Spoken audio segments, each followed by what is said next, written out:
السلام علیکم ورحمۃ اللہ وبرکاتہ۔ دوستو اور میرے چینل پہ آنے والے ساتھیوں اور طلباء، آج آپ پڑھیں گے تختی نمبر 12 میم ساکین کے قاعدے۔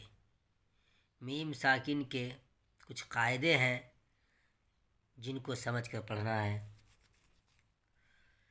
ویڈیو شروع کرنے سے پہلے آپ لوگوں سے گزارش ہے، اگر آپ لوگ نئے ہیں تو چینل کو سبسکرائب کر دیجیے اور ویڈیو اچھی لگنے پر کمنٹس لائک ضرور کریں اور شیئر بھی کریں۔ چلیے میں شروع کرتا ہوں۔ اعوذ باللہ من الشیطان الرجیم، بسم اللہ الرحمن الرحیم۔ تختی نمبر 22 میم ساکن کے قاعدے۔ نمبر 1، ادغام شفوی۔ میم ساکن کے بعد میم آئے تو میم کو میم سے ملا کر غنہ کے ساتھ پڑھا جائے گا، اسے ادغام شفوی کہتے ہیں۔ جب میم ساکن کے بعد میم آ جائے تو یہ دونوں کو ایک دوسرے سے ملا دیں گے، اسے ادغام شفوی کہتے ہیں۔ نمبر 2، اخفاء شفوی۔ میم ساکن کے بعد با آئے تو غنہ کے ساتھ اخفا ہوگا، یعنی جب میم ساکن کے بعد با آ جائے تو اسے اخفاء شفوی کہتے ہیں، وہاں غنہ کے ساتھ اخفا ہوگا۔ نمبر 3، اظہار شفوی۔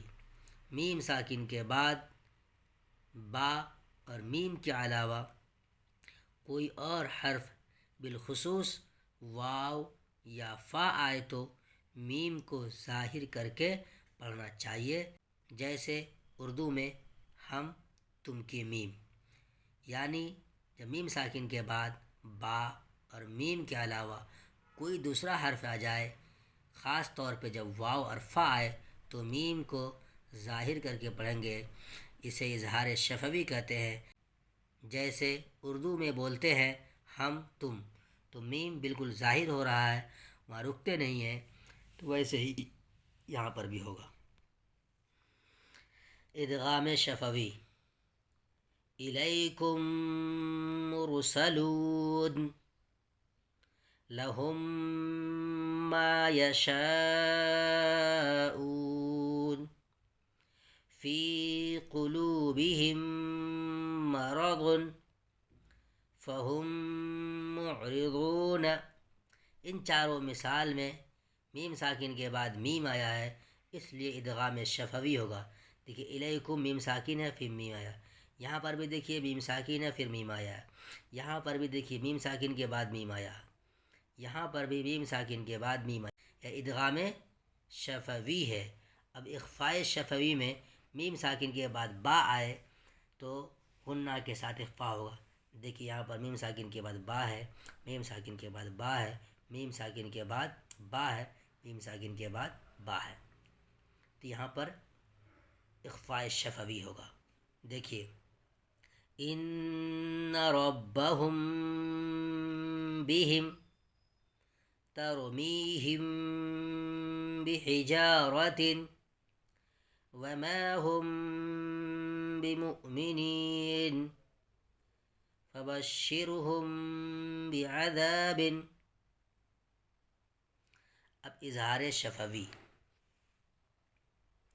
یعنی میم ساکن کے بعد با اور میم کے علاوہ کوئی دوسرا حرف آ جائے، خاص طور سے فا وغیرہ آ جائے یا واو آ جائے تو میم کو ظاہر کر کے پڑھیں گے۔ جیسے دیکھیے ہم فیہا لکم دینکم لم یلبسوا ام لم تنذرہم لہم اجر۔ تو یہاں پر دیکھیے میم ساکن کے بعد فا ہے، میم ساکن کے بعد دال ہے، میم ساکن کے بعد یا ہے، میم ساکن کے بعد لام ہے اور میم ساکن کے بعد حمزہ ہے۔ تو معلوم ہوا کہ اگر میم ساکن کے بعد میم آئے تو ملا کر پڑھیں گے، غنہ ہوگا۔ میم ساکن کے بعد با آ جائے تو غنہ ہوگا اخفا کے ساتھ۔ میم ساکن کے بعد میم اور با کے علاوہ کوئی اور حرف آ جائے تو ظاہر کر کے پڑھیں گے، یہ اظہار شفوی ہوگا۔ تو آج آپ نے تختی نمبر 22 میم ساکن کے قاعدے پڑھے ہیں، آپ اسے یاد کریں۔ پھر میں آپ سے اگلی ویڈیو ملتا ہوں۔ خدا حافظ۔